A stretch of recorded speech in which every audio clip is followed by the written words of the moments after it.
And we're live! Welcome along, everybody. For those that don't know me, let me introduce myself.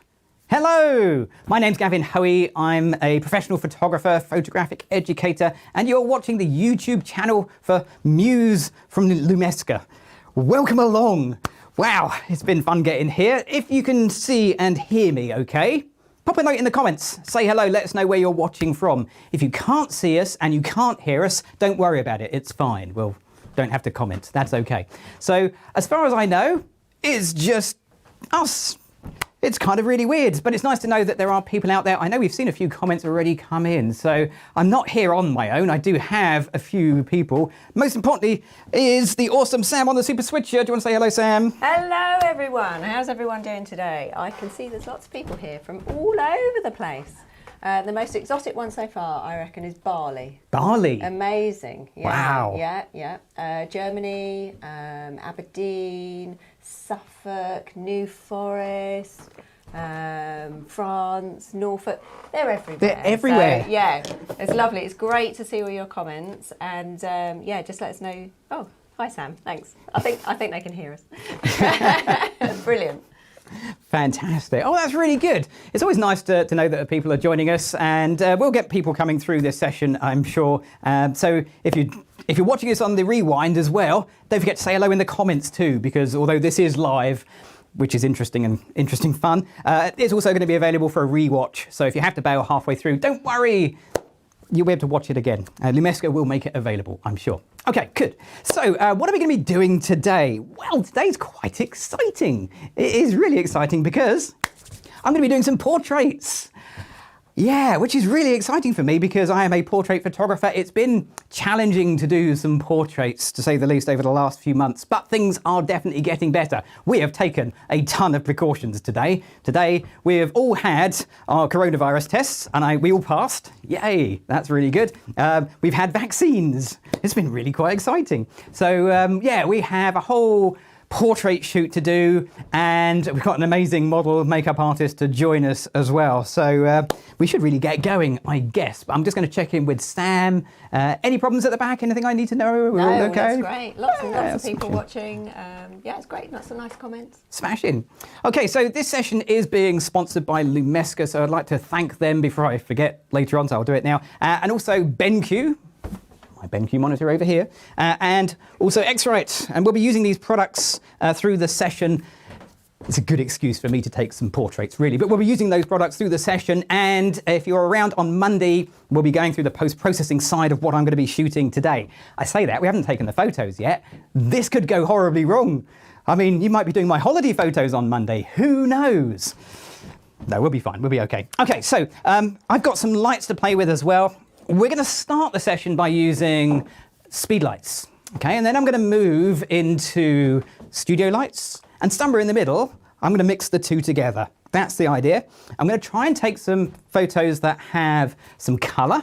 That's kind of useful. This whole session is kind of geared towards a color palette. Yeah, I think we should just crack on, really. What's that? Oh, I didn't turn that camera on. I thought I put a nice jaunty angle in there and he hasn't actually turned the camera on. You see? Did I mention these things are live?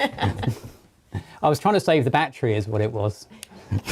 There you go, try that now. Nobody there now. There's no, oh yeah, well yeah, you have to wait for the there it is. The joys, where am I? The joys of live. These things happen live. That's the way it goes. Okay, so I've got, yeah, I suppose that's a good idea because then you could see what was going on. Sam's so good at this, you see. She's really good. So I've got a speedlight and I'm going to set this up for some fairly straightforward basic lighting, and then hopefully we'll make it a bit more dramatic as we go along. So let's pop a light over here. Let's spin it around and let's point it at the wall. Good tip is to make sure it's turned on. That's really useful. And then I'll get a camera and make sure that's turned on. And whilst I'm doing this, I think we should get a model. And we haven't just got any model. We have got the awesome, the amazing Sophie Daly. Come on in, Sophie. Woo, Sophie. So just confirm, Sophie, you've had a coronavirus test and you're not, no. I'm all good. Yeah, that's good. You too. You've had a vaccine as well. Yeah. So we've done our level best to try and make this as COVID safe as we possibly can, which is terrific. Okay, so how are we going to do this? Well, the first picture I'm going to take, and this is the first picture I recommend everybody takes if you're doing anything with flash. This is the most important picture by far. If you miss this step, you could come unstuck.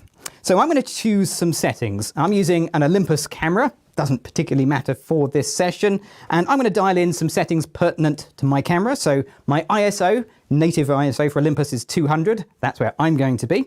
I'm going to be at my flash sync speed. Mine is 250th of a second. Your mileage may vary. And f5.6, middle of the road as far as the aperture goes. What I'm interested in is what the camera sees at those settings without any of these lights firing. So if I turn that off, here we go, Sophie, best picture of the day coming up. Certainly the most important picture of the day. Now this could be interesting. So Sam, yeah, you've done it, haven't you? You're way on the ball. Yeah. That's my screen. That is it. That's as good as it gets. You can do picture in picture, by the way. It's that's yeah. So that black screen wasn't a black screen. That was a photograph, just a very, very underexposed photograph. What I'm interested in is, can I see anything in the room when the flash fires? And if the answer is no flash, no photo, I'm in control of the light. Now, when it comes to color, we want consistency of color. We want accuracy of color. And if you allow the room lights to contaminate your shot, you're not going to get that. You're going to have weird color casts that randomly change as your lighting in the room changes. So shot number one, remove the lighting. Job's a good one. So, over there. Okay, cool. So with that done, I can now move forward. I know the camera will only see the flash lighting that I'm in control of. Okay, Sophie, let's do something a little bit better. Let's make sure this is firing. Oh, turn it on. There we go. And we're good. Okay, Sophie, here we go. Okay, that is really bright because when I turn it on, it reset itself. Don't show that one, Sam. Only show the good ones. Damn you, look, you did as well. Okay, there it is. Well, thanks for coming, everybody. That should do. I think that's enough, isn't it? Do we need to do any more than that? Should we stop? No. Okay, not a good start, but a start nonetheless. We've proved that the flash fires, the camera won't see anything but the flash, but what we haven't proved is that we can take a good, colourful photo. So I'm going to make this a little bit better, and I'm going to make it a bit better by moving the light around. So I'm going to take this light, I'm going to shove it right into the corner of my small home studio, right in there. There we go. and we're going to pop it somewhere like that. Okay. I had a question. Oh yeah, far away. Cliff just asked what lens you're using. Okay, hi Cliff, good question. So as an Olympus user, I am using Olympus lenses. I am using the Olympus 12 to 40mm Pro lens. It's kind of my go-to lens. If you're a full frame 35mm shooter, that equates to the focal length of a 24 to 80mm lens. Okay, so standard sort of portrait length. Okay, so I've moved the light around to the side, and when I move it around to the side, we're going to get way more dramatic lighting. I mean, the difference is really marked, quite the dramatic shot. But we're going to do better than that. We can definitely do better than that. So I'm going to do a little bit better by adjusting a few things. I'd like a tighter beam of light. Now I can do that by adjusting the zoom on the flash head. The zoom constricts the light down, stops it spreading so wide. It also makes the light brighter, so I'll make sure I turn the flash down ever so slightly. So where before it was a flood of light, now it becomes more of a beam of light. But why stop there? Let's keep going. So we can make this even tighter. So I'm going to use some of my favorite little bits of kit. I'm going to use the Rogue flash benders. And this one is the large. Pretty sure it's the large. It's written in the inside. Nice big writing for us old folks. That's the large. It is a little, it's like that. You roll it up. It's got a bit of Velcro built into it. Bingo. What I now have is a snoot. So I've got a little snoot. I'm going to stick that over the top of my speedlight. And that is going to take the same light, but really tighten up the beam. So let's just pop this on, strap it onto the side like that. There we go. Okay, so I'm going to put it in the wrong place just to show you how not to do it. I'm really good at showing people how not to do things. That's one of my many talents. Here we go. Okay, so here's the result. Yeah, it's a tighter beam of light, but it's in the wrong place. The tighter you make your beam of light, the more accurate you have to be with its placement. So that's as close to the wall as I can get it. I'm actually going to ask for a bit of help from Sophie. Should we go for a wide shot or an overhead shot, or because it's going to be quite high? I don't know which one it's going to appear on. Or try the side one. Maybe that one. Okay. So Sophie, when you look down here, can you see the speed lights through the end of that? Slightly. Okay, slightly. What about? That's it. About there? Yeah. Okay. So it works like this. If Sophie can see the speed light through the snoot, the light will reach her eyes. It's a simple thing, but it really works. I should have actually taken a test shot before making that statement. Ta-da! It really works. Okay, it does work. So that's quite nice. I like that. We've got the nice beam of light. We've lost a little bit of power because we've got a modifier on there, but we get the idea. What we've also done is we've lost detail in the shadows. I mean, my BenQ monitor is good. It shows me a lot of detail in this image really, really clearly, but even I can't see anything on the monitor in the shadows, and on your version on YouTube, good luck with that. So I'm going to add a little bit of fill light. My fill light's going to come, oh, got some sandbag on it. Oh, sandbag on the bottom. I've been asked a couple of questions. Okay, go for it, because I catch my breath. It's heavy. Is it a bare bulb flash before you? Okay, it's one of, which camera am I on? It's one of these. There you go. It is just a speed light. That's got a little diffusing thing on it, but it's just a speed light. And Ishwara asked, what power is the flash? I've absolutely no idea. I'm weird with powers. I don't really get too hung up on them, but I can tell you it's at 1/16th power. It's at the power that's required to get the exposure. That's the best and unhelpful answer. It's at 1/16th power is the actual answer. Okay, so what I've got is a second light, and I'm going to turn the first one off, just have the second light, and I'm just going to bounce it off my white ceiling. You can't see it, but just up there is a white ceiling. And if I bounce the light off of that, we're going to get a really, I mean, look at that. I mean, wow, huh? Isn't that exciting? Isn't that exciting? No, not really. That is just a wash of light. I can turn the power way down, way down. I only want this to be a fill light. This just needs a hint of something, maybe a little hint more than that. And we're getting there. Okay, so there, a little hint of Sophie coming through. So then, if I turn on my main light, here we go. Now we get the hint of Sophie with the flash lighting her face as well. And these are great shots, but they're not colourful. And the whole purpose of doing this was colour. So let's throw some colour into the scene.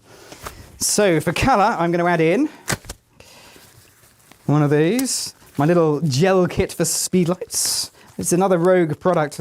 These are terrific because they actually fit really well. Available from Lumesca and all good camera stores.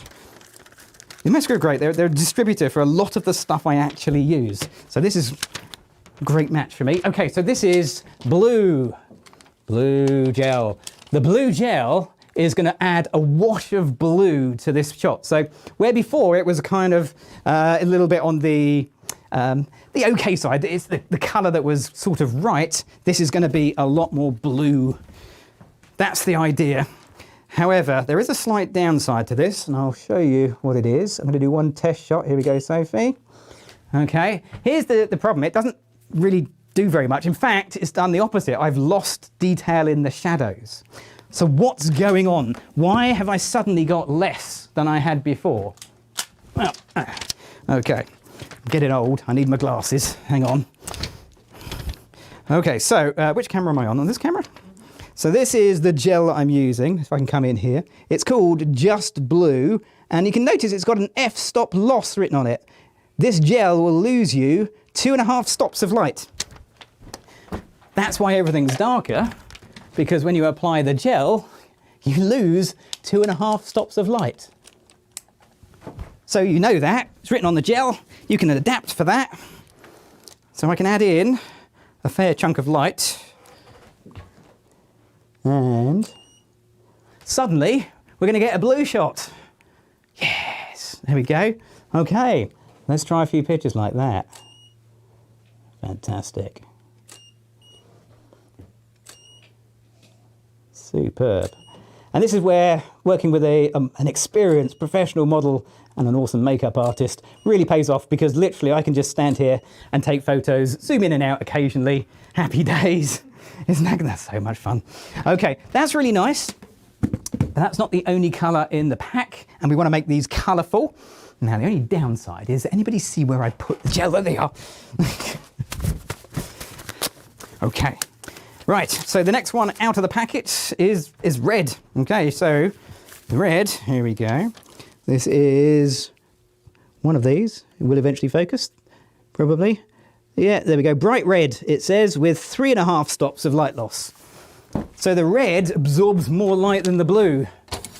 This should be fun. I wonder what my power was. It was at 1/16. 3.5 stops. 1/16 becomes 1/8. 1/8 becomes 1/4. 1/4 becomes a half. I'm almost at full power. So this is where we get to find out how heat-proof these gels are. Okay. Right, so let's pop this on and attach the snoot. There we go. And we'll pop it back up. So Sophie, can you see about right? Yeah, okay. Something like that.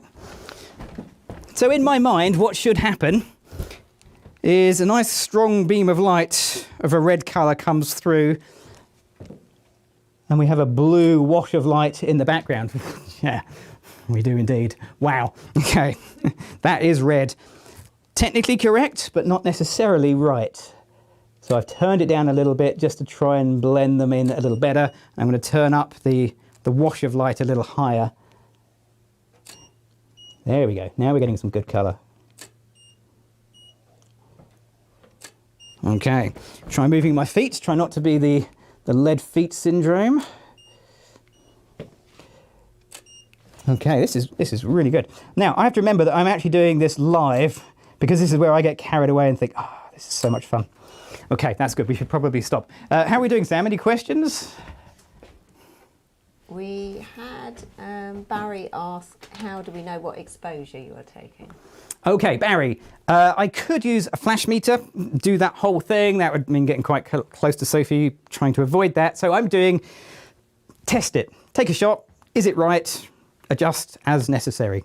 I'm using a bit of experience, a little bit of taking test shots, combining them together and getting the exposure to match my requirements. So if you missed it earlier, I'm shooting ISO 200, 250th of a second. Those are the native settings for my Olympus camera. Your mileage may vary. And f/5.6. Okay, good question. Okay, that's kind of fun. How are we doing on time? 20 minutes, that's pretty good. We should probably try mixing it up a little bit and doing something a little bit different. So let's turn off some lights and let's get some bigger lights in, much as I enjoy the speed lights. I'm going to pop that one out the way. Carefully put my gels away. So what I want to do is to switch to this one. Oh, let's bring it in. Okay, this is a proper studio light. Okay. Oh, thank you. Proper studio light. So this is an Elinchrom ELC 500. Who's the distributor in the UK for Elinchrom? Let me think. That'll be Lumesca. Yeah, it's one of their brands. Now, I've started out, my very, very first flash, proper flash, was Elinchrom. So this is fun for me. I borrowed these. These are actually really good. And yeah, it's nice to go back to Elinchrom. They asked me what I wanted. So what I've got is 2 of these and perhaps more importantly, a softbox. And my go-to softbox is one of these. It is roughly a 2 foot by 3 foot, near enough, give or take a few centimeters. So this is my standard size softbox for working here inside of the studio. And it is pretty versatile. We're going to push it to its usable limit because, well, that's what I often do. Let's see what we can do with these things. And I'm going to use it as a background. So am I in the shot? I'm just about in the shot. Where's my arm? There's my arm. So we're going to use this round about there, something like that. Now, there's a really good tip.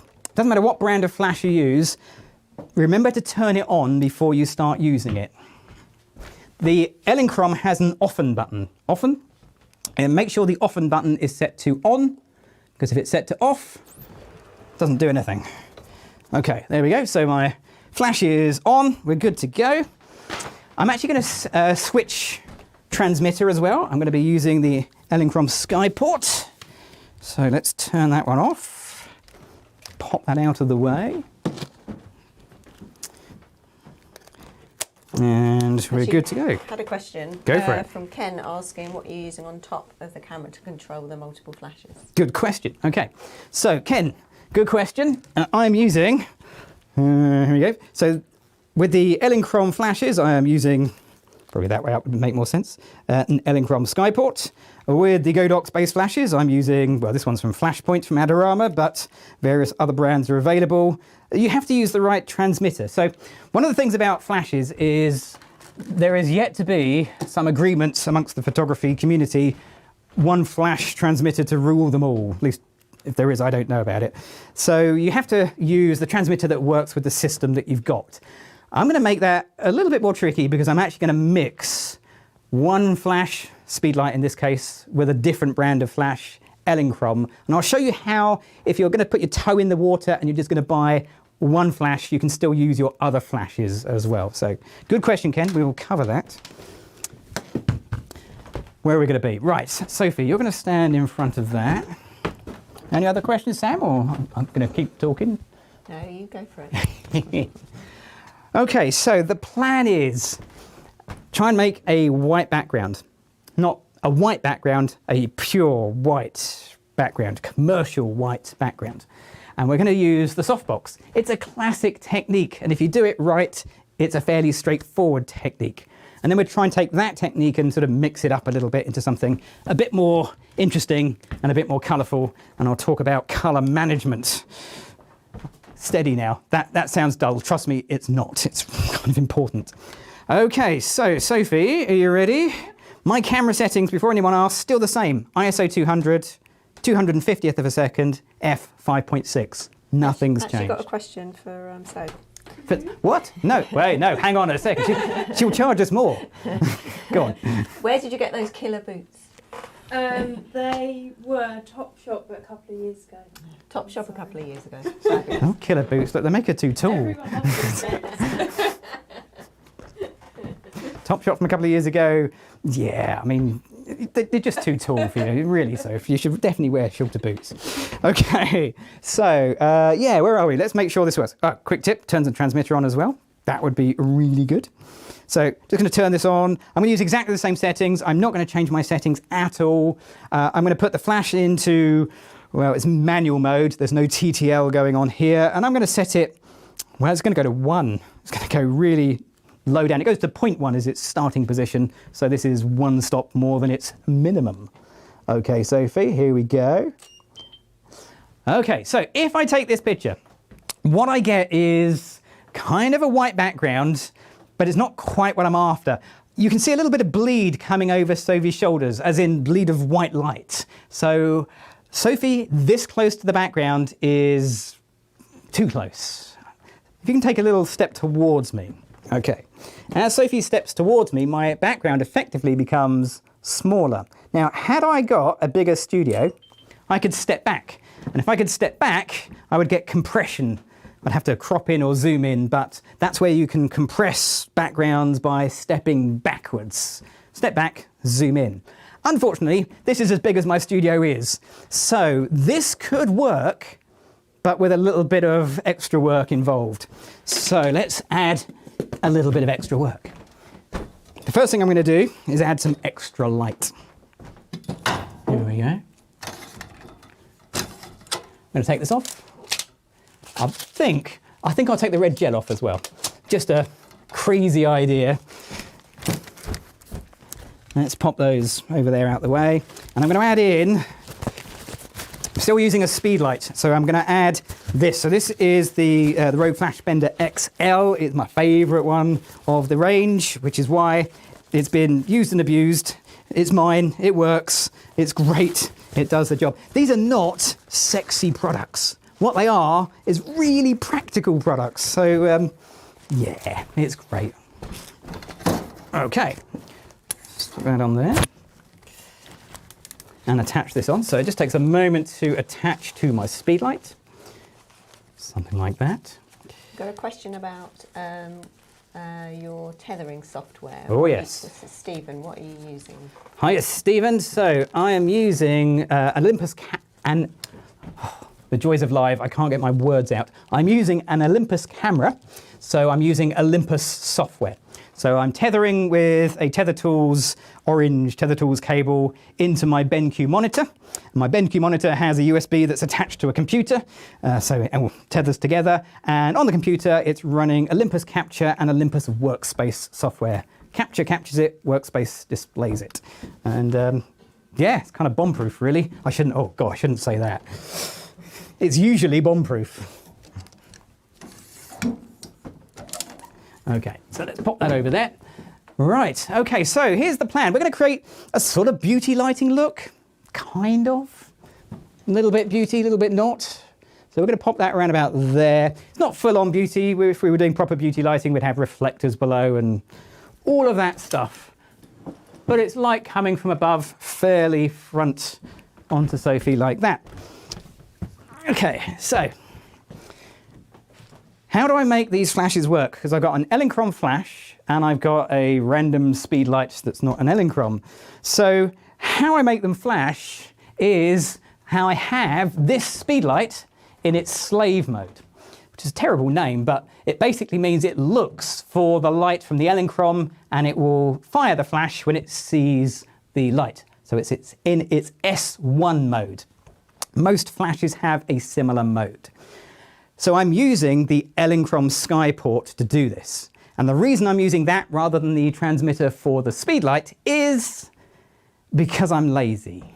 I mean, genuinely lazy.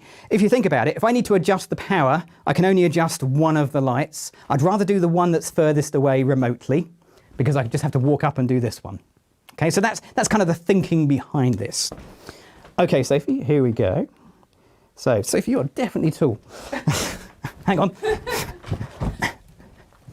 I'm sure when we did this earlier, you were shorter. Okay, that's better. Okay. Brilliant. Okay, it's straight off, no kind of metering. Is that skill? Is it blind luck? I think it's blind luck, but I'm going to take skill. Okay, so that works quite nicely. We've got some beautiful detail. I mean, it looks great on my little BenQ monitor here, looks fantastic. But when I go in and have a close look, the detail is really there. Absolutely gorgeous detail.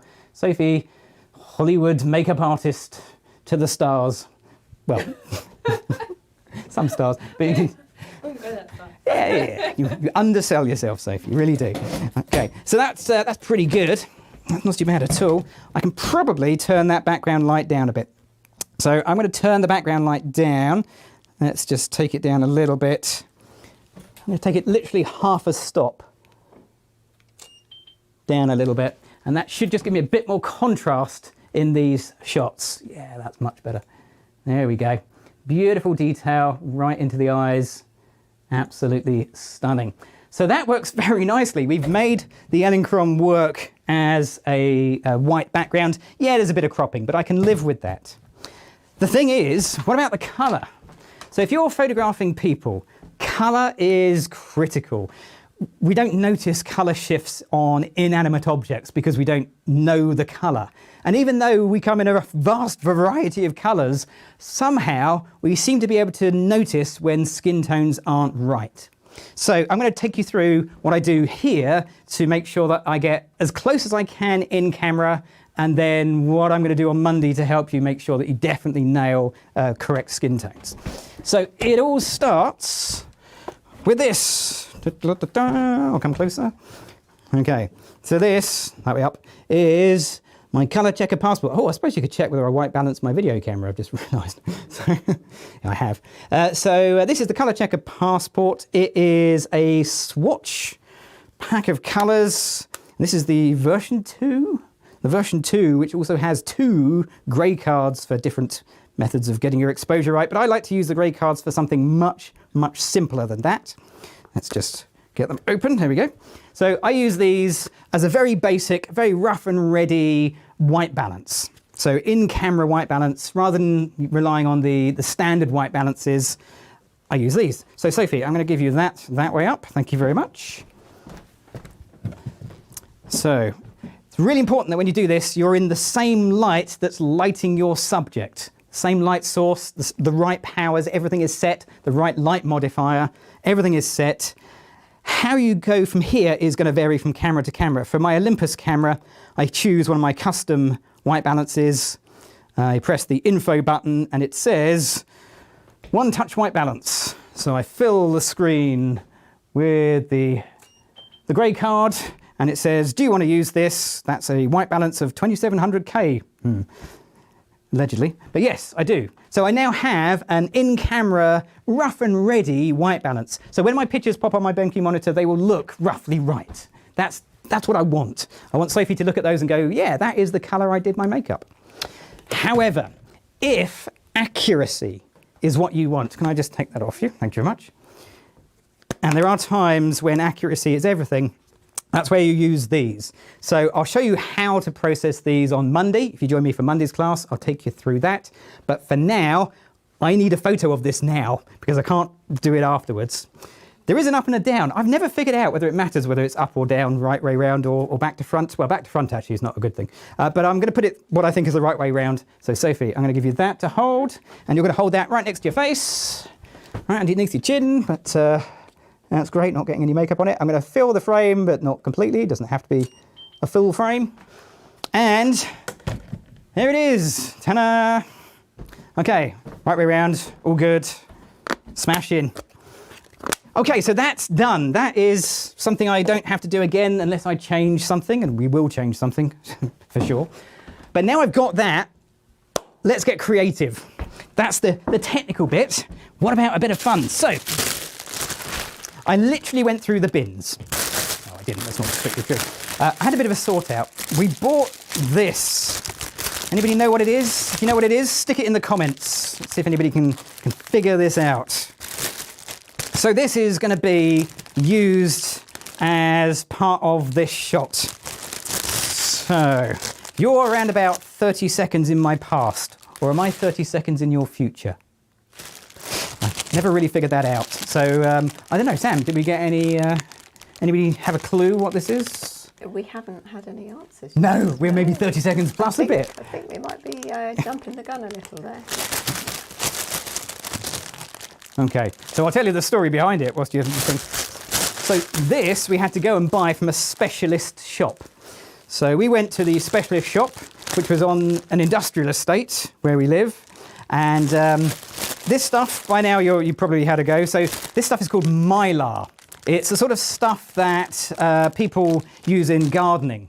And the shop we went to buy it from is not the sort of standard gardening shop. It was a very interesting experience. Not a shop we're going back to. So this is great stuff if you're a gardener and if you're a photographer. Yeah, so mylar. Had a few guesses. Runners, yeah. Someone got mylar and a thermal blanket. And, that's it, space blankets, thermal blankets. Yeah. If you're running a marathon, well this is what they give you at the end. It's not silver aluminium foil, okay? It's not that. And you'll see the reason behind that in a minute. What I'm going to get Sophie to do is to wear it. Because Sophie is a professional model. There you go, Sophie. Just wear that for me. That's what I love about professional models. Right. And the good thing is, they don't think you're mad. But if they do, they hide it really, really well. Yeah. There you go. Just turn and face the camera. Yep, it's up there. Okay, so Sophie is wearing mylar as a headpiece. I mean, it's haute couture. I tried that on last night, and I looked like I was ready to go in the oven. Soph looks amazing. I know. Okay, let's show everybody how amazing you look. Let me get my steps. We'll come up here. So, here we go. So Sophie looks like this in it from my point of view. And we're going to get better at this. We're going to make a few changes. First of all, Sophie, you can take a little baby step towards me and a little step that way. That's perfect. Thank you very much. So that's okay, but we can do better. Here we go. There we go. So Sophie was just a little bit moved slightly away from my light. I've brought her back towards my light just to get a little bit more brightness into the shot. And we'll just go check it for sharpness and detail. Oh, it looks awesome on the monitor. Yay, BenQ, well done. That looks good. Okay, so that's all right, but you might notice there is no white background. Why on earth did I bother with all of that white background palaver if I'm not going to use it? Well, actually, I am using it. You just can't quite see it because mylar isn't fully opaque. It's semi-translucent. Light will pass through it, just not very much. So there is a little bit of a bluish tint on the photos. I'll take another one and show you. And I'm going to take that and increase it by basically pushing more light from behind through the mylar. So let's take it up a stop.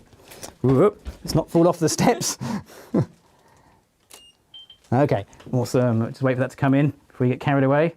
Okay, so we have that semi-translucent feel. We have that blue, cold feel. Remember, this is roughly the right white balance. I've gone through, done my grey white balance. It's as good as I can get in camera right now. I'm going to take it even further. Let's just really show it. I'm going to take it too far, which is something I'm good at. Another one of my talents. Here we go. So I've pushed that light up several stops, and you can see how the mylar is getting brighter. The light on Sophie is not changing. It's only the light coming from behind coming through. And there's a rather fun bluish feel to these. And I go down a little bit in power, because I would like a little less light, somewhere in the middle. Sophie, I don't know if you can make the top stick up a little higher. Random things you ask your model to do, that's great. Okay. Better? Yeah, that's it. Okay. Yeah, I love that. That's terrific. And of course, if it isn't quite there, we could clone a little bit in post-processing. Maybe that's something we'll be doing on Monday. That's great. Once again, I've got to remember that you guys are actually watching this as well. It's not just me taking photos. So, as if Sophie hasn't got enough to do, I kind of figured, let's give her some sunglasses. There we go. So now she's got to work with some sunglasses whilst holding some mylar and posing. Not easy being a model. Okay, these are great. And before anybody asks, where did I get the funky white glasses from? I have far too many pairs of glasses. Sunglasses are one of those things I just acquired over the years. Oh, Sophie, this is great. Superb. Okay, and just to give you an idea what it looks like without the Elinchrom in the background, what it's actually doing to this shot. Let's just turn off the Elinchrom. Oh, of course, if I turn off the Elinchrom, I won't get that light to fire because that's on a slave mode. Ah, the joys of live. I thought, I'll just do something I hadn't planned. It's very edgy. It is very edgy, isn't it? For those that are just joining us, no flash, no picture. I mean, it's a good retelling of that. Yeah, I'll just turn the Elinchrom basically onto its lowest possible power. Enough to trigger the flash. Lovely. Okay, and it does quite a bit, having that backlight coming through. Whoops, one more. Oh, my keyboard has gone to sleep. Yeah, there we go. So we have this lovely bluish tone coming through the shot here. Absolutely fantastic, that we don't get if we don't have enough light coming through the background, where it just looks a little bit less. I mean, it's okay, it's just different. Okay, any questions? How are we doing for time? We are about halfway through, which is pretty good. We haven't got to the scary stuff yet. We are saving something to the end. So if you're just joining us, yeah, you've missed the okay stuff. The exciting stuff is, yeah, you know what's happening. I had a comment from Brian who said that that is keeping the government from reading your thoughts. Oh. Yeah, so you should keep it on, so.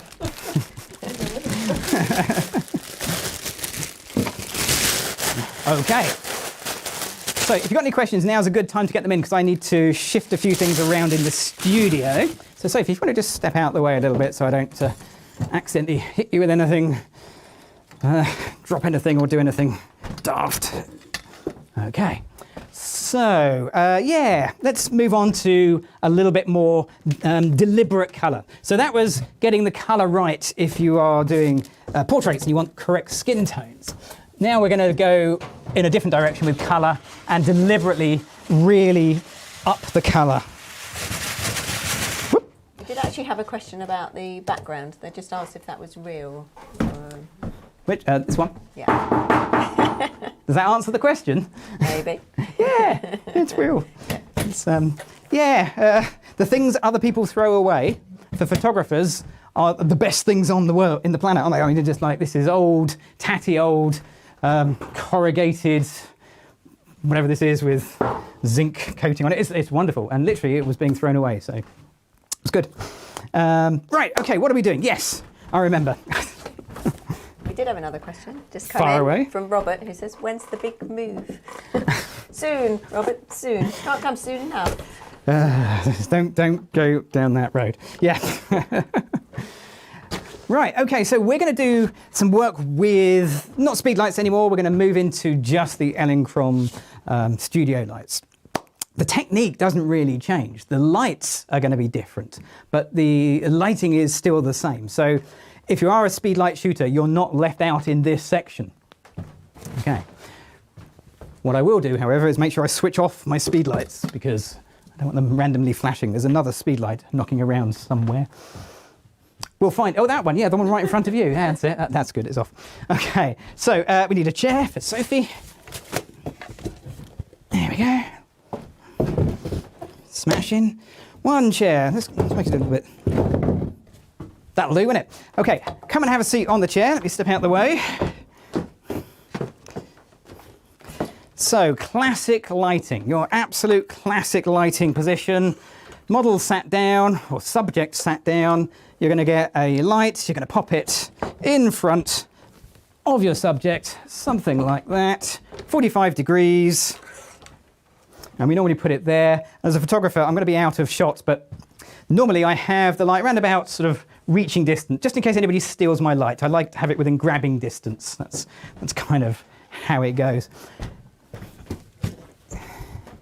Let's just take a shot like that. So my settings are going to remain exactly the same as they were before. Tell you what, just for the audience. There you are. There's Sophie under... Oh, you swapped the camera around, didn't you? Oh. I have the power. Right. Okay, so yeah, I'm going to have to stand here, so you probably will have to swap the camera. There we go. So same settings if you're just joining us. ISO 200, 250th of a second, and f5.6, and welcome to the YouTube channel of Muse by Lumeska. We are having a fun, colourful portrait session.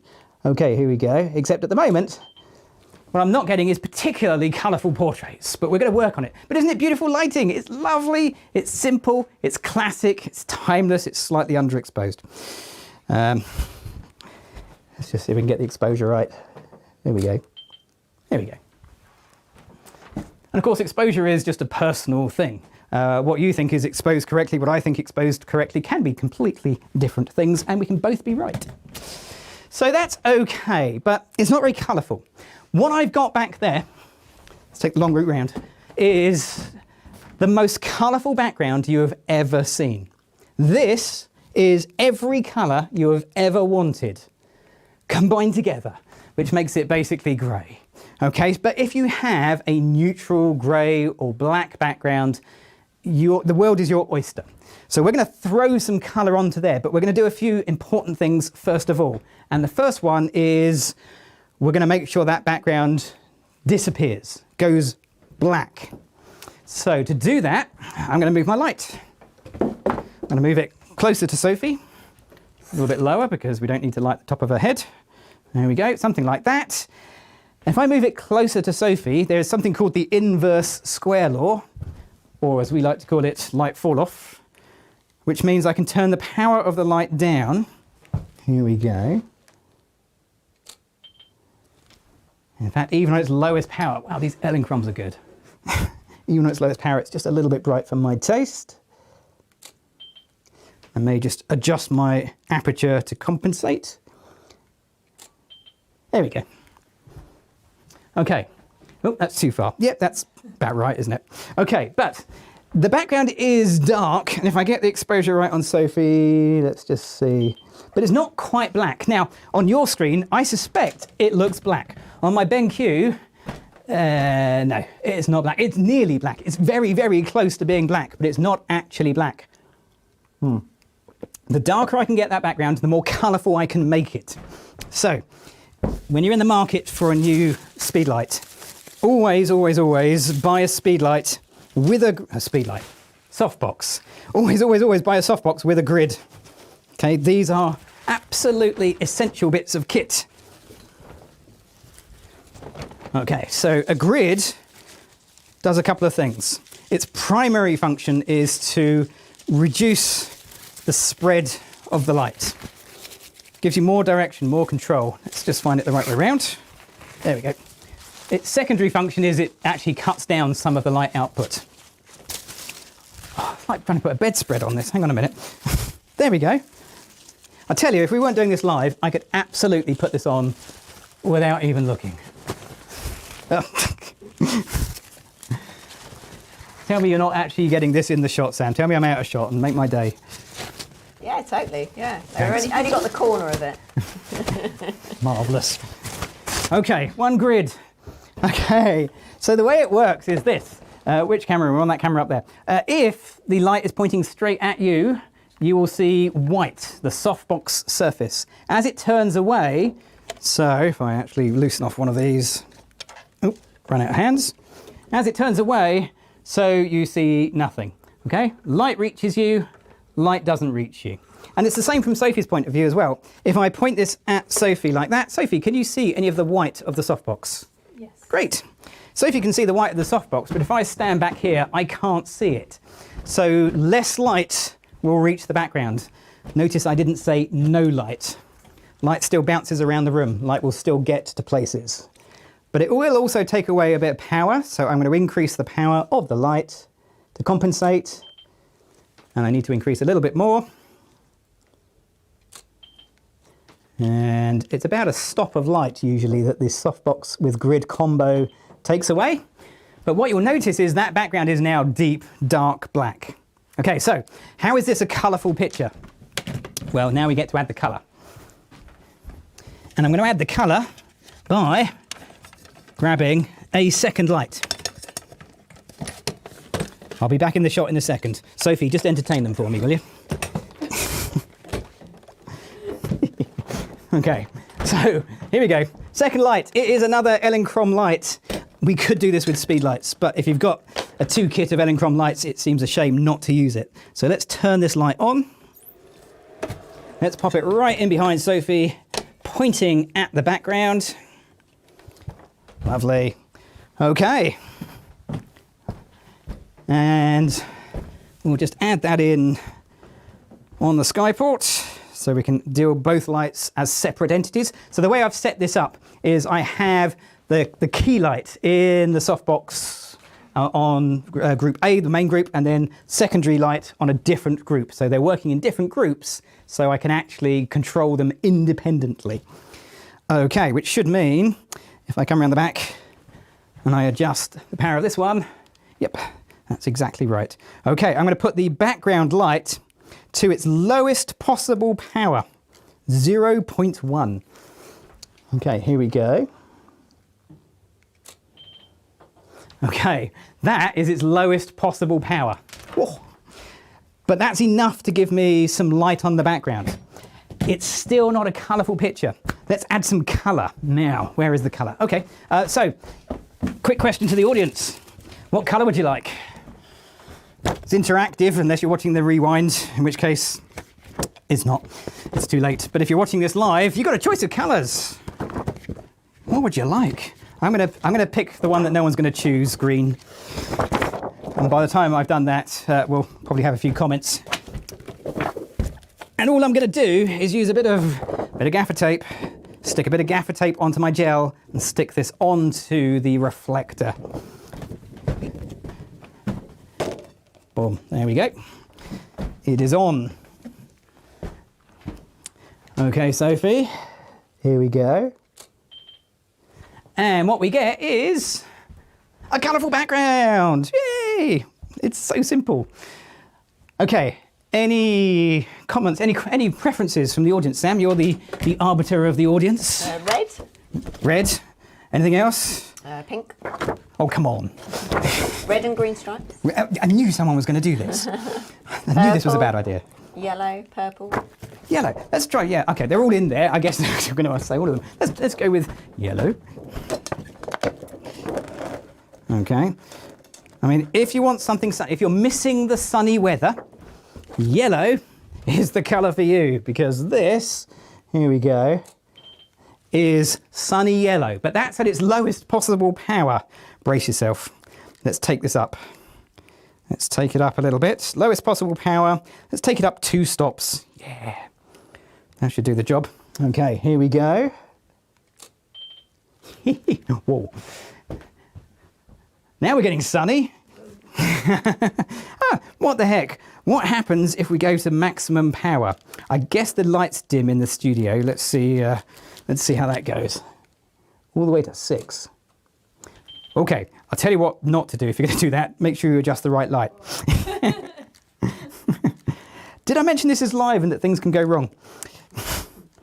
What was I set on? I think I was down here somewhere. Okay, it does help to make sure you adjust the right light, but I'm going to max it out anyway. Max power. Okay, here we go. Perfect.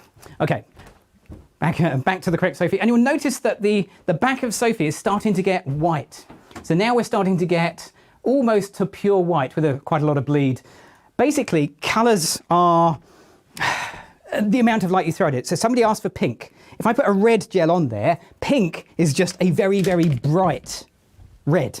Now, it's best to do it with a white background if that's really what you want. Throw red gels onto a white background. So we've got a few questions. And that'll give you pink. Yes, far away. Colours. So Anne asked, can you use the gels instead of the acetate sheet? Can you use the gels instead of the acetate sheets? If it covers, that's a good question, actually. Let me just see if I can just bring this around. So, really, really good question. When it comes to colour, this is what you want to be. This is where you can see my gel is covering the light, and it's covering it completely. There's no gaps. There's no kind of weird bits with light leaking out. So whatever you're going to use, it needs to completely cover the surface of your light source. Any little gaps, even a small gap will be enough to give you some weird, odd colours around the edges. So yeah, you can. I don't think you could put one inside, but in theory, I guess you could fit one inside of the reflector in this case. Make sure you keep your light ventilated. I know these Elinchroms have got LED modelling lamps, which, trust me, if you do anything with gels, that is just the best thing ever. Because I used to melt all of my gels on the modelling lamp, but the flash tubes get super hot. So if you have anything that's touching the flash tube, you're doomed. So Alan said, is there a chance of colour cast from the green when you were using the green getting onto Sophie's skin? There is. A very good question, Alan, and there is a very strong chance of that. Two things you can do to avoid it. Number one, use less power, so it's not so bright, less light bounces off the background. Number two, buy a bigger studio. Sam, I'm talking to you. So, just saying. Not listening. A bigger studio would mean I can get further away from the background, so light fall off, the inverse square law, we wouldn't get light contamination in the same we would do in this limited space. And we're limited even more because we've squeezed a whole bunch of live streaming cameras in here, just for the fun of it, I guess. Okay. Right, okay, so I'm going to pop that down to a less powerful level than it was before. Okay, and randomly, I just changed the wrong one. I didn't just change the wrong one. I did just change the wrong one, I think I did. Okay, here we go. Yeah, that's better. Okay, although if you want a silhouette, I've got it for you. So this is really nice. So the red works really nice. I love the red. Red is a great colour to work with.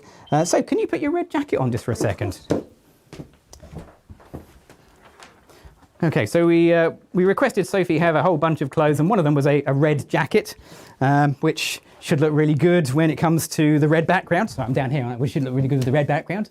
There you go. I don't think they wanted to watch me. I think I'm just in the way. Okay, that's great. I'm going to adjust this, Sophie. Here we go. Okay, so this is great. So we've got some really bright, colourful pictures coming through now. So the colour is really starting to pop. Love that. But is that the best position of the light? So one of the mistakes I made as a photographer for years was finding a position where am I? Finding a position where the light works and then not adjusting anything, just getting stuck into the same thing over and over again. So I'm not going to do that. I'm going to move the light. I'm going to change the position of the light. So let's get this light higher up. I'm not sure which camera angle will work, Sam, but you can try a different... oh, there we are. You get Sorry, I was reading the comments.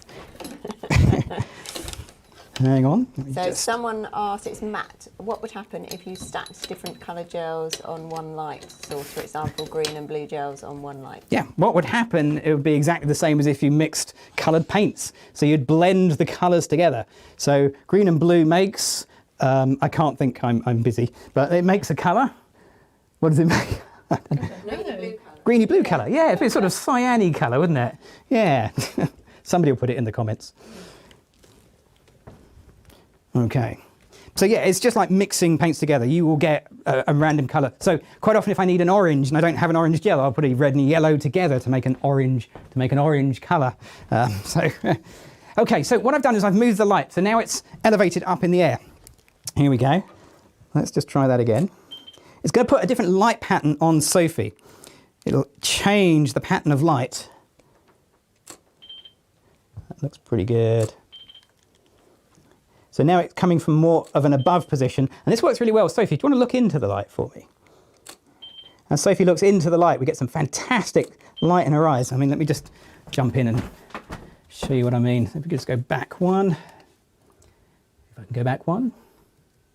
There we go. Absolutely gorgeous, absolutely stunning detail, gorgeous colours, really nice light in Sophie's eyes. But is it the right colour? So here's the thing, I've changed something. I've changed the light source. That means that all of the work I did earlier when I used the ColorChecker Passport, it's going to be different now.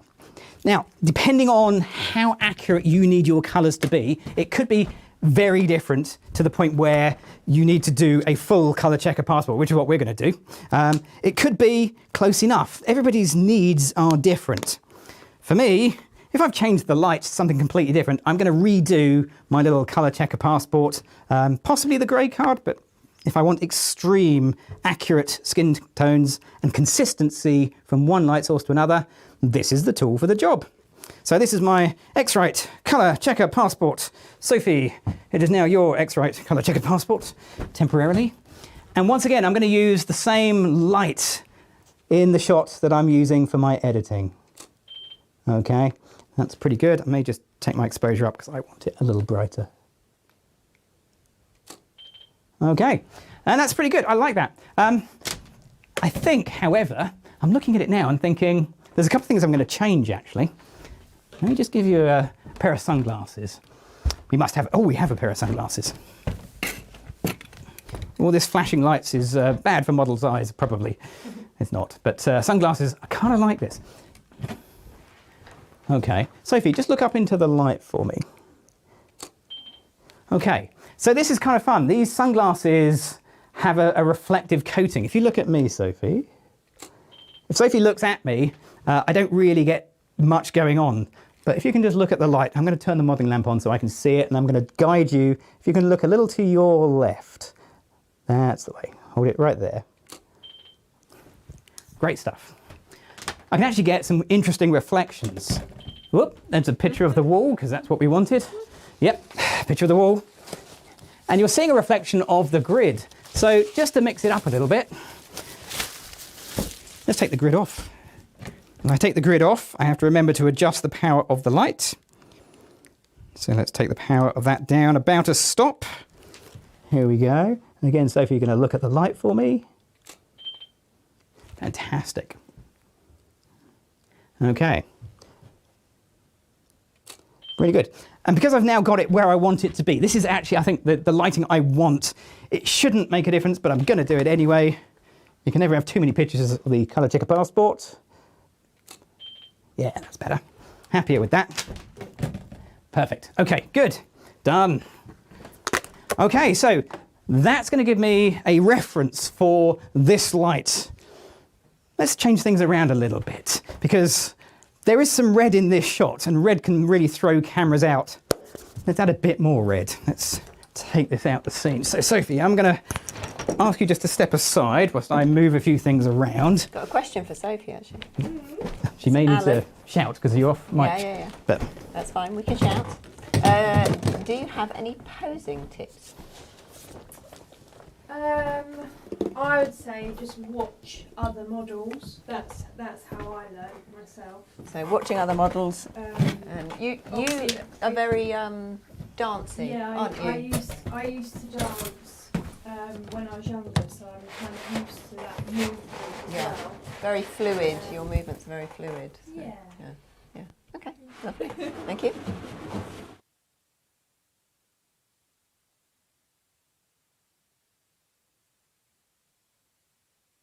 You need someone to do that, don't you, Gav? You need an assistant, don't you? yeah, I do. Maybe in the next studio. Okay, so yeah, I'm going to change this background, and I want to have a really colourful background. Now, we could spend time lighting it. We could spend time painting it. That's not a bad idea. I've got a quicker way, because we only have 20 odd minutes left. I'm going to be using this. Okay, we're going to be doing, it's all wrapped up, fabric. We have loads and loads of fabric in the studio, far too much fabric. And this is a lovely piece of red fabric. And I'm going to pin this across the top of my background. Okay, here we go. So let's just pin it up. Now, I'm going to try and do this reasonably quickly, but I'm also going to try and be careful because this metal is a little sharp in places, and we really don't want to have an accident live on the stream. So James just asked if your grey background was paper or fabric. So I'm guessing it's the one that you just rolled up. Yeah, that is a paper background. I think it's storm grey, something like that. So yeah, mid-grey background. And the reason I chose storm grey over any other type of grey, because there are a lot of greys out there, was because that was the one that was in stock when I needed it. Not saying it's the best, just use what you have and make the most of it. And when you're changing the colour, it's not important, but it's slightly less important if you're throwing gels at it. Okay, so look at that. Isn't that amazingly swooshy background? It's a technical term. Talent. Yeah, it's not easy doing swooshy backgrounds, you know. I think that's pretty much it. Right, okay, so that is lovely. We're going to get Sophie in, and Sophie is going to... In fact, Sophie, why am I doing this? Here we go, you do that, I'll set the lights. One of us has got to do the lights and one of us has got to do the fabric. I don't mind which way round we do it. So Sophie's going to wrap herself up in fabric. Let's just turn this guy off a second and move it around. And I'm going to put a light into the scene. So I'm going to stick with the Elinchrom light. I'm going to pop it in a fairly sort of dramatic, edgy shot position like that. Lovely. Turn it back on again, make sure it's all on. Okay. I'll turn the modelling lamp off. We don't really need the modelling lamp, and it just slightly throws the live stream video a bit. But I do need a camera. That would be good. So I've taken away one of the Elinchrom lights. I'm going to just redo my skyport so I only have the one light to deal with, so I don't get too confused. Because as you can tell, that's quite an easy thing to do when you're live. At least it is for me. But other than that, my settings are going to be the same. I'm still ISO 200, my Olympus native ISO. I'm still 250th of a second. Somewhere along the line, I changed to f8. That's where I guess I'll stay. And if you're just joining us, welcome along to the Muse from Lumeska's YouTube channel. Okay, so, oh wow, okay, that was quick. Right, you ready? You're ready. I was filling. Okay, so a quick little shot. I need to work out the exposure, so we'll take one shot at whatever it's currently set to. That's a really good place to start, whatever it's currently set to. If whatever it's currently set to is correct, and it looks about right, you're either really good or lucky. Either is perfectly permissible. I'm going to change position because, as we've discussed, when you move around, you get very different feel to the picture. So simply moving from one side of Sophie to the other, shooting into the light, I get a very different feel to the shots. And I think I prefer that. I love a little bit of shadow. I love a little bit of drama. There's loads of colour in here, which is really nice. Okay, that's terrific. Okay. Let's try a different position again. Keep moving. As long as my light is at an angle, what I'm trying to avoid, and I'll do it just to show you, I'm trying to avoid this kind of shot where light is straight and direct. I mean, it's okay, but it doesn't have the drama of coming in with light from an angle. Shadows are really essential in photography. They give shape, form, 3 dimensions. Adding shadows really makes a difference. Don't be afraid of the shadows. There's a cursor there. That's not part of Sophie. That's just move that out of the way. So this works really well. We'll do a couple more like this and then we'll mix it up because I really want to get to the last little bit. We've got a question from Ken saying what material is that because it doesn't appear to crease. It doesn't, does it? I don't know what it is. It's very stretchy, isn't it? It's not. No, I don't think it's very stretchy. Soft. A little bit of stretch. I remember buying it for the photography show, for 2020 photography show. That went well. So it's good to get some use out of it. And I remember it was called netting, stretchy netting from one of the online fabric stores. It was definitely on special offer. Otherwise I wouldn't have bought it. That's for sure. So have a look at the sort of end of roll limited bits and pieces and try and find something like that. Okay, so little, yeah, can you bring your eyes a little this way for me? So there, that's, hold that, that's perfect.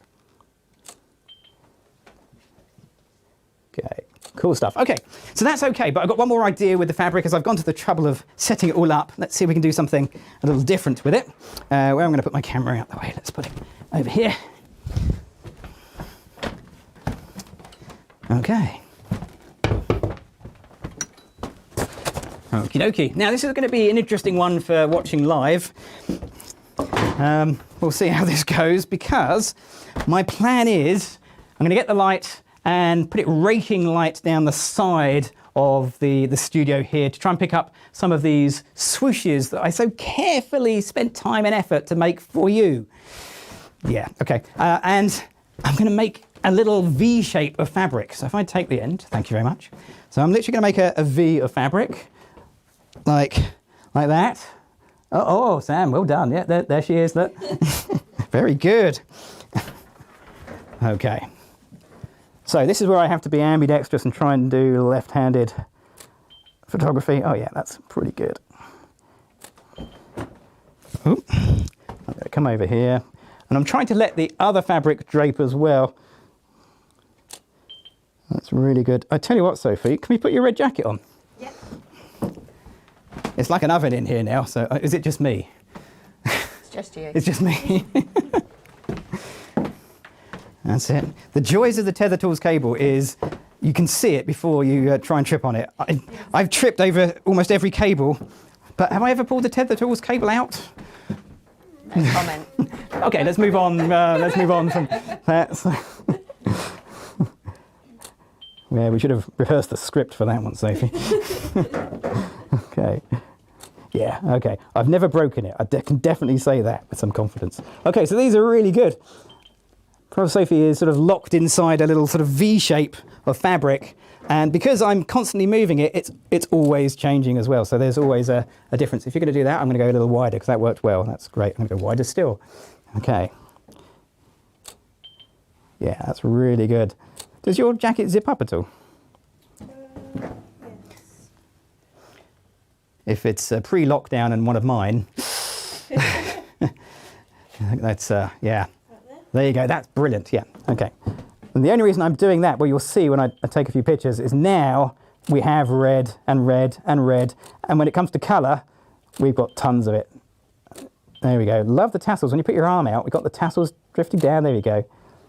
Yeah. Fantastic. This is it. Oh, sorry. At least I only hit you with the fabric. Okay, we'll do a couple more like this. Okay.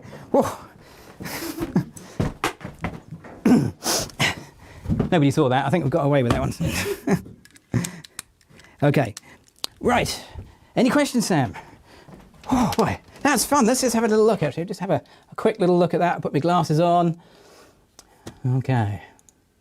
Oh, so good. That's fantastic. So, Piotr as a comment, so great shots, I guess, could be fantastic if you add some smoke. Oh, it's like you Piotr, yes. And for starters, hi Piotr, nice to hear from you. Yeah, I think a little bit of smoke is would definitely add a bit to this, wouldn't it? So, should we do that? Let's add some smoke, because I get carried away just looking at the photos. Right, Sophie, if you'd like to just step out of the way, I will redo this studio. So someone asked something about the panels. Did we treat them? It's Shane. The what? No, the panels that you've got attached, the metal corrugated. No, they just put straight up. They are straight out of, yeah, Steve's garden. And Sunny asked, how are you controlling the focus on the lens each time you change camera positions? Okay, that's a good question. So, modern cameras have really come on leaps and bounds. So my Olympus camera had a firmware update about 18 months ago, which added improved autofocus. And frankly, it's doing me out of a job. It's way too good. So the eye detect autofocus, I'm using the Olympus EM1 Mark III, is just phenomenal. I mean, it really, really is good. You can see it tracking eyes and following people's faces around, and it's superb. And that's not necessarily an Olympus thing. Modern cameras have made some of the skills that I learnt back in the day, not redundant, but yeah, slightly superfluous. We take them for granted. I've taken eye detect autofocus completely for granted. It's brilliant. So that's how I'm doing it. I'm relying on technology. Okay, speaking of technology, here it is. This is the bit you're probably still waiting for if you're still with us. I mean, well done. Fantastic. This is my favourite thing in the studio. Present company accepted. This is fantastic. Smoke makes everything look better. It's fantastic. So this is a Chauvet DJ small smoke machine. It pulls 1200 watts, so no, you can't use it on location because it's 1200 watts of power. It lights up in around about 4 minutes, so it's really fast to get going. It produces a crazy amount of smoke. And today we are using CO2 effect smoke. Not actual CO2, that stuff's quite dangerous. CO2 effect smoke. That is smoke that appears really thick and dissipates really quickly. That's what we're going to be using. And we're going to be making some colourful pictures using that. That's the plan. But we can't make any colourful pictures until we've done the basics. You can't run until you've kind of toddled along a little bit. So the basics are going to be pretty familiar. We're going to set the lights up and the smoke last. Lights first, smoke last. That's how it works. Because once the smoke is in the room, it's going to be really hard to do anything else after that. Okay, so let's get my camera. Switch the tethering back on again. Okay, we're good. And Sophie, if you'd like to come and stand, there's a little kind of spot on the floor. Let's start there for you, which is roughly in the center. It's pretty good. I'm going to put some light onto Sophie, something like this. We'll go for a classic, safe, sensible lighting position, slightly elevated, slightly angled. And to save a bit of time, I'm going to put the grid on because I know I'm going to want to have the grid. I just know it. So I'll apply the grid now. Let's spin this around. Okay, here we go again. Got a better look at you making a mess of it. No. Oh, good. This is going to be the one where it goes perfectly. So this is definitely the one to watch. Because we can edit out the other one, can't we? We just edit it out, it'll be fine. You know, I'm sure Limesco will sort of re-edit the live video just to show the good stuff. It will be quite short as a result, but I've got absolute faith in them. Okay, so we're going to pop light up there, something like that. We're going to angle it a little bit. If only I was taller. Or Sophie was shorter. I mean, that would have worked. Okay, everything's locked down. We're all good. It's turned on, even better. Okay, so it fires. I'm going to take a little test shot just to see what we get. Here we go. Okay, pretty good. Let's increase the brightness a little bit. Okay, that's pretty good. Okay, so we have quite a dark background. That's deliberate, that's on purpose. The dark background is there because if you have a light background, you can't really see the smoke. Smoke is only visible against a dark background. It's only visible if you backlight it as well. So you need a dark background and a light behind your subject. Okay, that's lucky because I've got two of them. Here we go. I've got two Elinchrom ELC 500s. Let's pop this in behind you. Now, this time, rather than pointing it at the background, I'm going to be pointing it at Sophie. Here we go, Sophie. So I'll pop it around about shoulder height, somewhere in that zone. And, oh, good tip is to turn it on as well. So let's just plug it in, turn it on. And once again, if you're just joining us, welcome along to the live stream. We are pretty much on our last little setup, but we have definitely saved the best and potentially the most dangerous to last. Don't worry, Sophie, I say dangerous. It's only dangerous for you. I'll be fine. Actually, it's not, is it? We've tested it and it was more dangerous for me. Yeah, I know, yeah. Okay, we'll get to that. Okay, so light behind Sophie. Reset my lights just so it picks that up. And I've got them on separate groups, same channel, separate groups, so I can independently adjust them. And for those that like to know power settings, this is on 3.1, so roughly in the middle of its power range. And the one behind Sophie, I'm going to put as low as it will go. Because if you point your camera directly at a flash, it will be bright. Okay. Oop. Apparently I've pulled something out. Hang on. Bear with me 1 second. Okay. I think I pulled the USB out. I did. Yes, there we are. Okay. Okie dokie. And that's a little bit too bright for my taste because I adjusted my aperture in all the fun. There we go. Okay, so that is pretty good. You can see light behind Sophie coming through. You can see it here. Okay, so you can see the light giving her the rimlet look around on her hair. Absolutely fantastic. Looks really good. The background is dark. It's there, but it won't be there for much longer. How are we doing? We've got less than 10 minutes to go. Just enough time to fill the room with smoke. So whilst we were doing that, my smoke machine has turned on. Which camera are we on? That one? That one. Okay, here we go. Brace yourselves. Woohoo! Yeah, that's fun. It's kind of fun, and it's quick dissipating too, so it's there and then it's gone. Don't worry, there'll be plenty more where that came from. I filled the tank up, so we've got a whole tank to get through. So what I'm going to do is just put some smoke behind Sophie. Now, the Chevet has a couple of options. I could use the remote control and sort of remote fire it. I could just put it into continuous mode and just have it sort of just constantly going, which is pretty much what we're going to do. So we're going to put the smoke machine there, and it's on a nice low setting. The other reason I like the Chevet is I can have like a flood of smoke, or I can just have a little dribble of smoke, which is what we've got there. Not sure that's a technical term. Okay, so here we go. I'm just waiting for the smoke to come up behind you, Sophie. It's literally rising up your back. Okay. Fantastic. Now, the first thing you're going to notice is, if I turn that off a second, you're going to notice that the smoke in itself has a slight colour to it. So if we're looking for colourful pictures and you want blue, oh, it smells nice, doesn't it? Okay. All right. Okay. Whoa. Back on the screen, Sam. Quick question. We have a question for the audience. When you're using smoke, one of the things I absolutely recommend is that you apply some smoke scent. You can get special smoke scent. We're using American DJ smoke fluid. It has a scent. What do you reckon today's is? What scent do you think? It smells quite nice, actually. Okay. What do you reckon? What is today's magic scent? They're in our future, so I can keep talking. So the smoke has a slightly bluish tone. You can see there is a little bit of blue going on there. That's kind of nice. I like that. But it's not particularly colourful. So let's apply some colour. Let's first of all get the smoke going.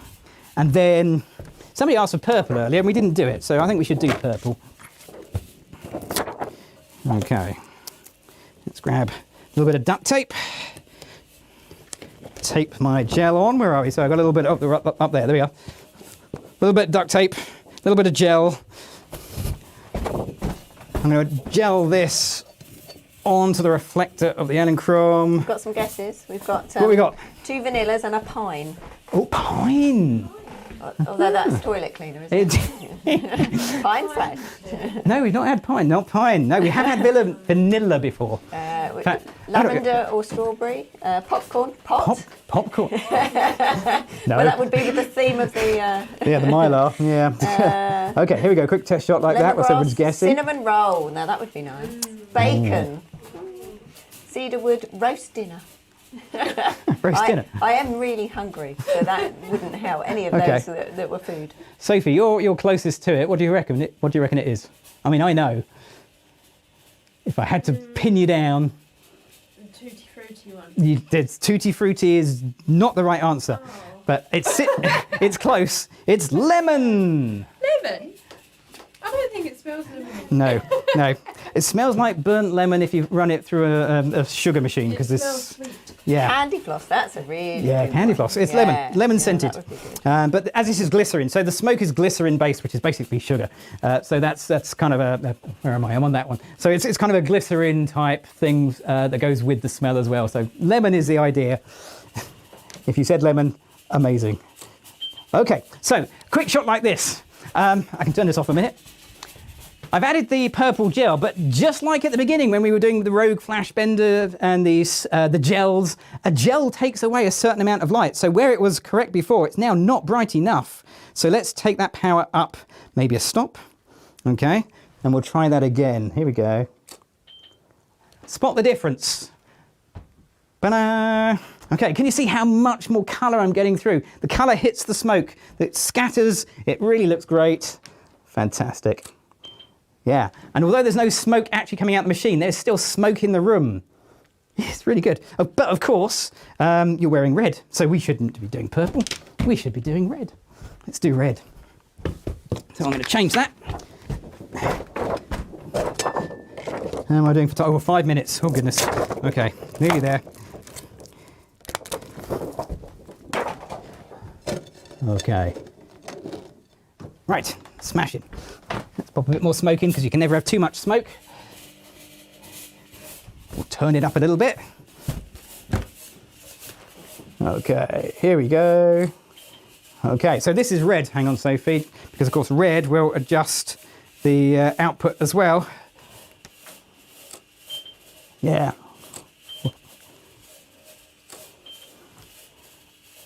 Okay, fantastic. I'm going to move my smoke machine.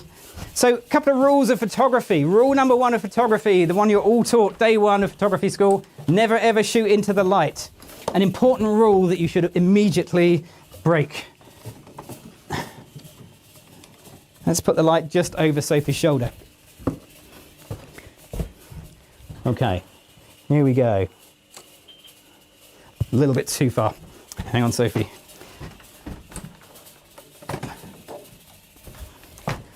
I want just a little hint of light just creeping around the outside. There we go. And I'm going to take that power up. Fantastic. Now we're getting some colourful smoke. The trouble with smoke is it's extremely unpredictable. You cannot plan it, you cannot control it, you can help it, you can waft it, but you cannot actually direct it. It's like working with children and animals. It is semi-controllable, but the results are superbly colourful, extremely colourful. That's quite a bright red, but just like when we were doing the grey background and we were changing the colour of that, we can adjust the intensity of that backlight with the gel to adjust the intensity of the smoke. It's getting quite smoky in here now. Okay, let's just see if we can take that down.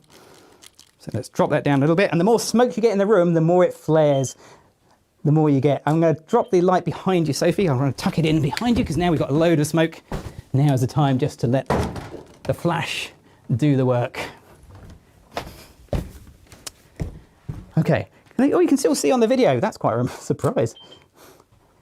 Sophie, can you be square onto me and a little that way? Whoop, that's it. Perfect. Just there.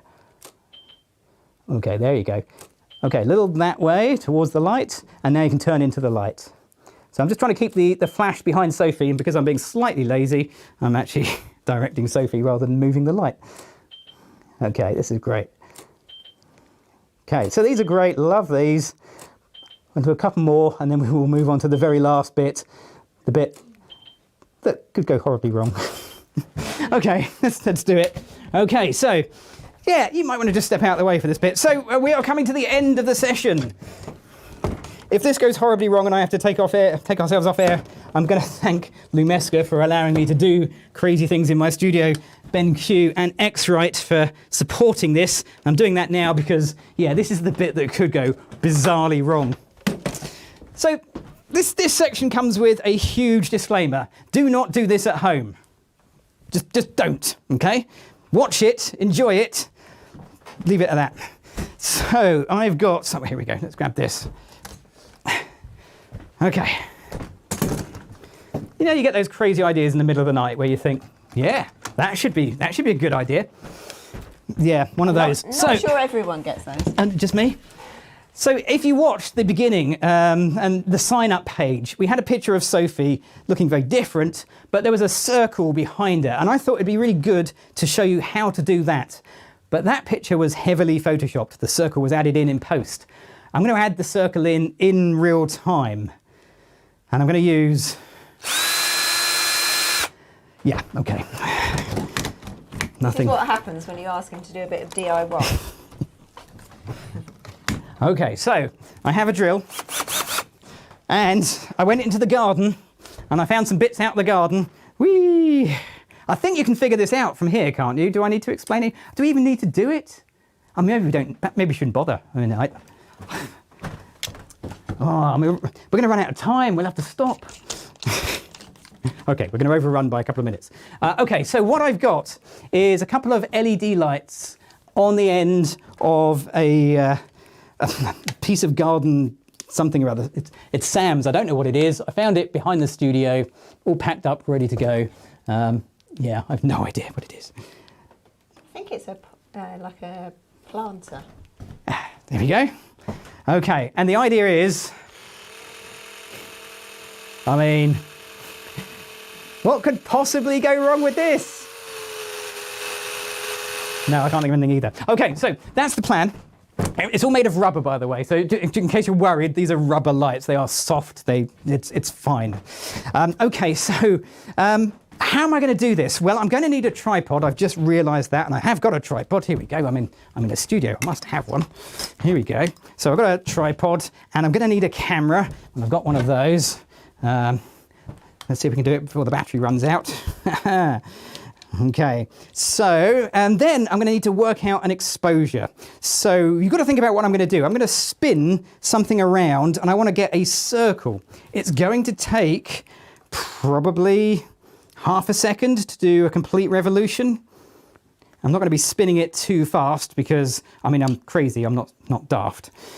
Something like that. That looks pretty good. Yeah, let's see if we can just, we'll just make it happen. Here we go.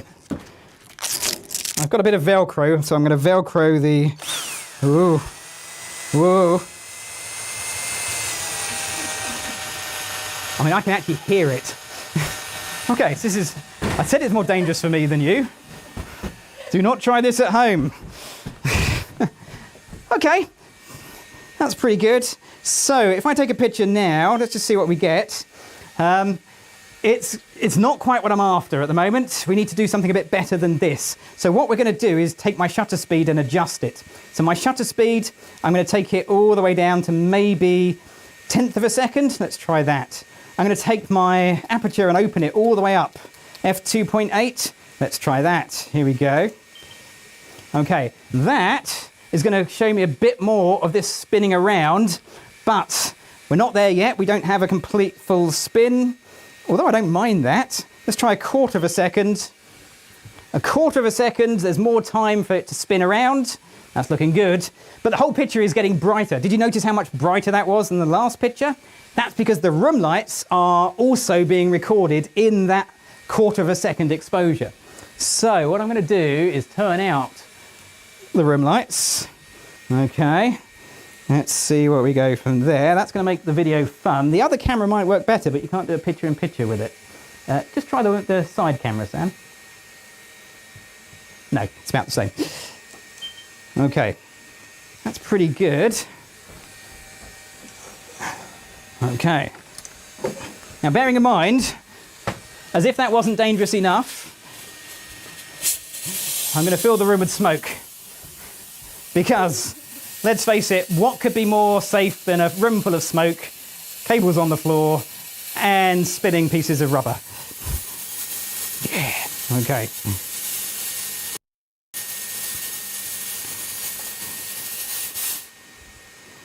And if you're wondering how have I practiced this, the answer to that one is no, not really. Just kind of assumed it would be all right. On the video, it's starting to look like a sort of nightclub. Yeah, now you're going to not see it spinning in the way that I am because video cameras don't work like that with the shutter mechanisms. Okay, yeah, I'm happy with this. Sophie, are you happy to walk in there? Well, she's already in. I'm in. Okay, so you're going to stand in front of it. That's it, stay there, that's quite close enough. Lovely. Okay, yeah, here we go. I'm going to come down here. Even in the darkness, my camera can focus on Sophie, but Sophie has to stay still between each of these shots. And I think that is the exact moment my battery just died. Hang on, Sophie. Yep, brilliant. Let me just grab a battery out of there. One of those green ones. Yeah, thanks very much. Yep. Hold on 1 second. Don't save your best poses. Just going to turn the light on so you can see what's happening. Oh, gee whiz.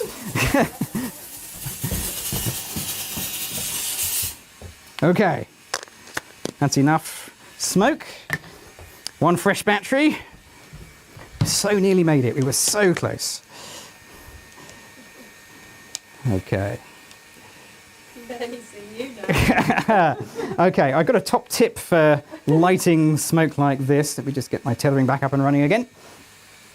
So, quick, which camera are we on? The top one? Good. Okay, so, top camera. If it's really smoky like this, think about it when you're driving in a foggy day. When you put your headlights on, you can't see, the light bounces straight back into your eyes and everything becomes blurry. When you put your dip beams on, it's better because the light doesn't bounce in. Same with flash. Direct flash, you'll just get a mess. But if you light with the flash at the side, then you will get a better, more light cutting through rather than bouncing off the smoke. It just works better. So side lighting for heavy smoke. Okay, here we go. Oh, turn off the room lighting. Otherwise, it does exactly what I just described. Exhibit A. Okay, and what's popped up on there? Okay. There we go. Awesome. So we're going to have to work a little bit on these in post, but that's Monday for you. Okay, these are great, Sophie. Sophie, stay nice and still. That's superb. Fantastic. Okay, and I'm going to adjust my shutter speed. So at the moment we're 1/4 of a second. Let's go for maybe 1/8 of a second. When I do that, oh, let's get one in focus. There we go. I end up with a different pattern to the circles.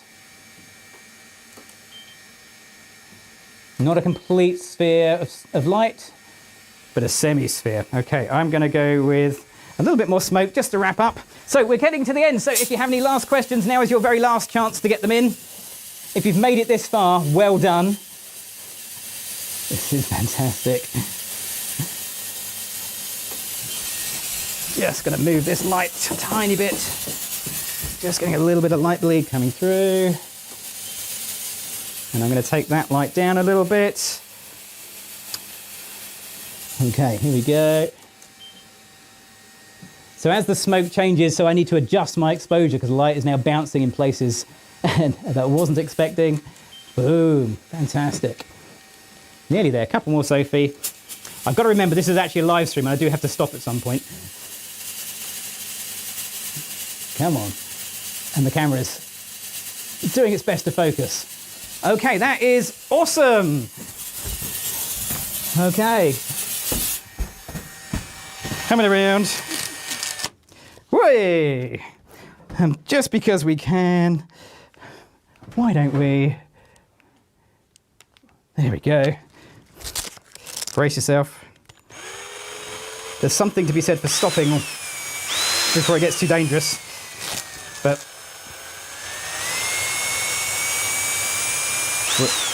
okay, there we go. Now, where the heck is that?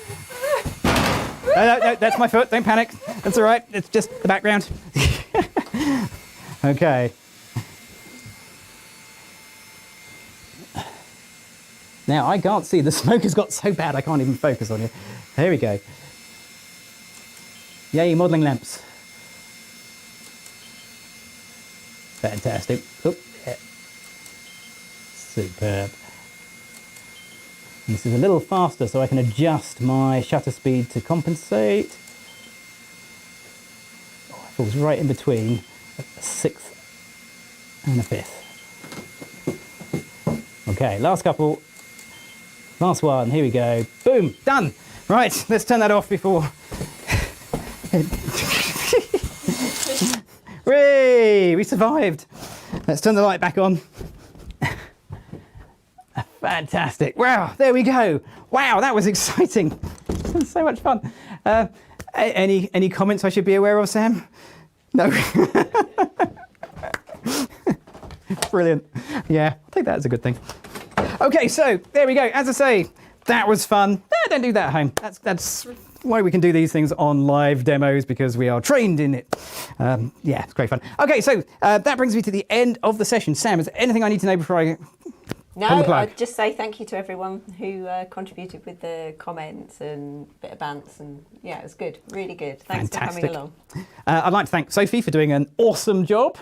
Yay, Sophie. I'd like to thank Lumeska for making this possible, BenQ, X-Rite, but mostly, Sam, without question, obviously, Super Switcher Sam, but mostly you guys for just coming along and making it interactive, because these live sessions, they're no fun unless they're interactive. And as always, you didn't disappoint. Loads of great questions, loads of great comments. So I really appreciate that. So all it remains me to do is to say thank you very much for joining us. Keep safe, keep taking photos. I'm Gavin Hoey. Thanks for watching.